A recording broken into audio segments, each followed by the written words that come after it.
Prabhuji, Hare your good name? Manohar. మీరు కుర్మ గ్రామంలో ఎన్ని సంవత్సరాల నుంచి ఉంటున్నారు? 1.5 సంవత్సరం.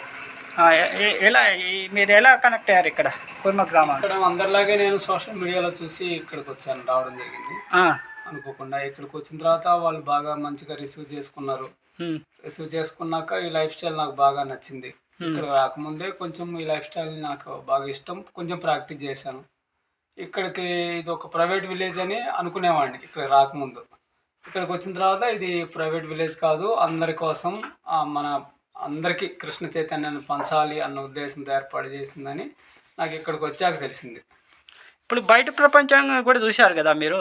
ఇక్కడ కుర్మ గ్రామంలో వైదిక సాంప్రదాయాన్ని చూశారు.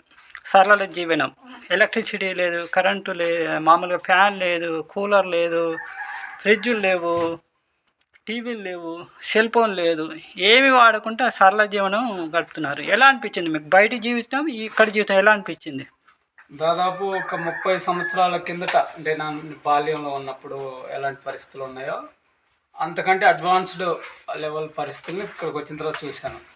నా బాల్యం గుర్తొచ్చింది. అప్పట్లో కూడా ఇలాగే ఉండేది. కరెంటు అప్పుడప్పుడే ఇంట్రడ్యూస్ అవుతుంది మా గ్రామంలో. అప్పటి వరకు పూరింట్లోనే ఉండి ఇలా వైదిక గ్రామంలో మా అమ్మ బాగా పూజలు చేస్తుండేది. ఎర్లీ మార్నింగ్ లేచేవాళ్ళు, ఇక భక్తిలో ఉండేవాళ్ళు. అలాంటిది గుర్తొచ్చింది అనమాట. 30 సంవత్సరాల తర్వాత మళ్ళీ ఇక్కడ ఇలాంటివి చూసేసరికి నాకు చాలా బాగా ఆనందంగా అనిపించింది. ఇది నేను ఒక్కడనే కాదు, ఈ వీలైనంత ఎక్కువ మందికి ఇలాంటి గ్రామాలలో నివసించే అవకాశం ఇవ్వాలని, ఇలాంటి ఎక్కువ గ్రామాలు ఏర్పాటు అవ్వాలని నా కోరిక ఉంది. కానీ ఇప్పుడున్న ఆధునిక పరిస్థితుల్లో అది అయ్యేలా కనిపించడం లేదు. కనీసం కొంతమంది అయినా ఈ గ్రామం గురించి తెలుసుకొని ఇక్కడికి వచ్చి కొన్ని గంటల పాటు, కొన్ని రోజుల పాటు ఉండి వాళ్ళ జీవితంలో మధుర స్మృతులు ఏర్పాటు చేసుకుంటారని చాలామందికి అవకాశం ఇవ్వడం జరుగుతుంది. ఇక్కడ ఎటువంటి ఛార్జెస్ ఉండవు, ఆల్ ఫ్రీ. ఎలాంటి రకమైన మనుషులు వచ్చినా సరే, తలతిక్క మనుషులు వచ్చినా, మంచి మనుషులు వచ్చినా, వెధవలు వచ్చినా అందరికీ అవకాశాలు ఇస్తుంది ఈ గ్రామం. అందరినీ చూస్తుంది, ఒక 3 రోజుల పాటు ప్రశాంతంగా ఉండనిస్తుంది. ఆ తర్వాత ఇంకా వాళ్ళని మంచి లక్షణాలు, మంచి అలవాట్లు నేర్చుకునేలాగా ఎంకరేజ్ చేస్తాం. అది అనమాట. ప్రస్తుత ఆధునిక జీవన ప్రజలకు మీరు ఇచ్చే సందేశం? ఆధునిక జీవన పరిస్థితులు అంటే ఇప్పుడు 4 కాంక్రీట్ గోడల మధ్య ఉంటే ఆనందం వస్తుందంటే ఓకే, నాకే అభ్యంతరం లేదు. మీరు ఉండొచ్చు 4 కాంక్రీట్ గోడల మధ్యలోనే ఒక ఎలక్ట్రిక్ ఫ్యాన్ పెట్టుకొని దాని కింద మగ్గిపోవచ్చు, ఉడికిపోవచ్చు అనమాట. దానివల్ల ఏం రాదు. ఇలాంటి పూరి ఇళ్ళల్లో ఇలాంటి అంటే ఇలా డిజైన్ ఉన్న ఇళ్ళల్లో, అంటే చర్చ్ కానీ, సహజసిద్ధమైన ఇలాంటి డిజైన్ అంటే ఇప్పుడు ఏమవుతుంది అంటే పైనుంచి కొన్ని లక్షల కిలోమీటర్ల నుంచి కాస్మిక్ ఎనర్జీ అనేది, కాస్మిక్ రేస్ అనేవి భూమి మీదకి పడతా ఉంటాయి. అంత దూరం నుంచి అవి మన కోసం వస్తున్నప్పుడు వాటిని మనం తీసుకునే పరిస్థితి లేనప్పుడు నువ్వు 4 కాంక్రీట్ గోడల మధ్య ఇన్ని కోట్ల రూపాయల బిల్డింగ్లో ఉన్న ఉపయోగం లేదు. ఇలాంటి డిజైన్ ఉన్న వాటిలో మాత్రమే కాస్మిక్ ఎనర్జీ అనేది అబ్జర్వ్ అవుతుంది. అది మీరు ఒకసారి మసీదుకి వెళ్ళి చూడండి ఎంత ప్రశాంతంగా ఉంటుందో. ఒకసారి చర్చికి వెళ్ళండి, ఒకసారి మామూలు పాత పురాతనమైన దేవాలయాలకు వెళ్ళండి. అంటే ఆ బిల్డింగ్ అలా డిజైన్ చేస్తారు కాస్మిక్ ఎనర్జీ కోసం. ప్రాణాధార శక్తి అనమాట అది. ఆ ప్రాణాధార శక్తి ఎంత తీసుకుంటే అంత ప్రశాంతంగా, ఎంత ఆరోగ్యంగా ఉంటాం. ఇప్పుడు ఎంతమంది తీసుకోగలుగుతున్నారు? అది అపార్ట్మెంట్ మీద అపార్ట్మెంట్, బిల్డింగ్ మీద బిల్డింగ్, బిల్డింగ్ మీద బిల్డింగ్. ఇది వైదిక సంప్రదాయంలో లేనే లేదు.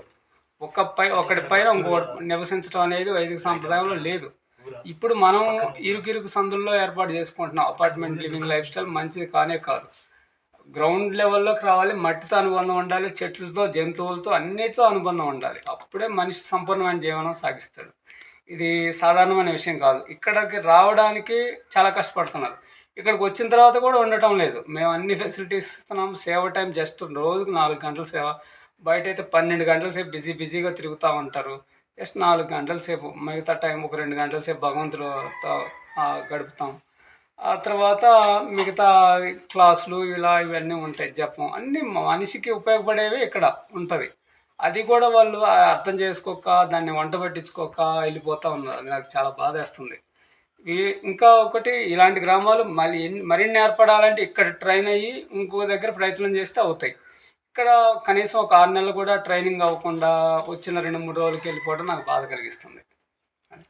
ఓకే, మీరు ఓవరాల్గా చెప్పేది ప్రస్తుత పబ్లిక్ మీరు ఇచ్చే సందేశం ప్రకృతి సహజ సిద్ధమైన జీవనాన్ని గడపాలి. ఎస్. ఈ ప్రకృతి సహజసిద్ధమైన జీవనం ఎందుకు గడపాలంటే, మనకు భగవంతుడు మనం ఉన్న ప్రదేశంలోనే అన్నీ ఇస్తాడనమాట. మనం వాటిని ఏం చేస్తాం, నిర్మూలిస్తాం అభివృద్ధి పేరు చెప్పి. అంటే ఎలా నిర్మూలిస్తున్నాం, ఒక రోడ్డు వేస్తున్నాం, అక్కడ కొన్ని రకాల ఔషధ మొక్కలు ఉంటాయి.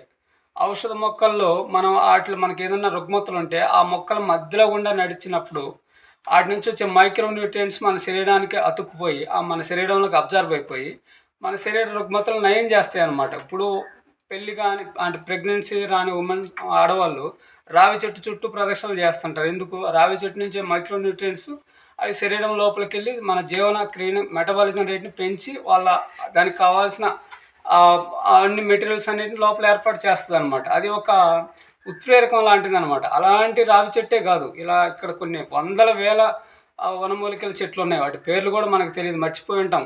ఈ చరక సంహితలో వాటి పేర్లు కూడా మార్చి మార్చి చెప్పండి. ఇప్పుడు మనకు ఉండే ఇంగ్లీష్ నేమ్స్ అవి మ్యాచ్ అవ్వట్లేదు అసలు, ఒకవేళ చరక సంహిత చదివినా కూడా నేను. అంటే అలాంటి చెట్లు ప్రకృతి సహజసిద్ధంగా ఏర్పడినాయి. ఫర్ సపోజ్ ఇక్కడ ఒక పాము తిరుగుతుంది, ఆ పాము తిరిగిన ప్రదేశంలో దానికి విషానికి విరుగుడు చెట్లు దాని చుట్టూనే ఉంటాయి ఆ పాము తిరిగిన పరిసర ప్రాంతాల్లోనే. అవి మనం ఆ జ్ఞానంతో అర్థం చేసుకొని వాటిని సేకరించి మనం ఉపయోగించుకుంటే మనం బాగుంటాం. అలా ఇక్కడ ప్రతి దానికి విరుగుడు ఉంటుంది. అవన్నీ న్యాచురల్గా ఏర్పడతాయి, మనం ప్రత్యేకంగా తీసుకొచ్చి నాటిన అవసరం లేదు. కానీ మనం వాటిని ఏం చేస్తున్నాం, వాటిని సంరక్షించకుండా వాటిని ధ్వంసం చేస్తున్నాం.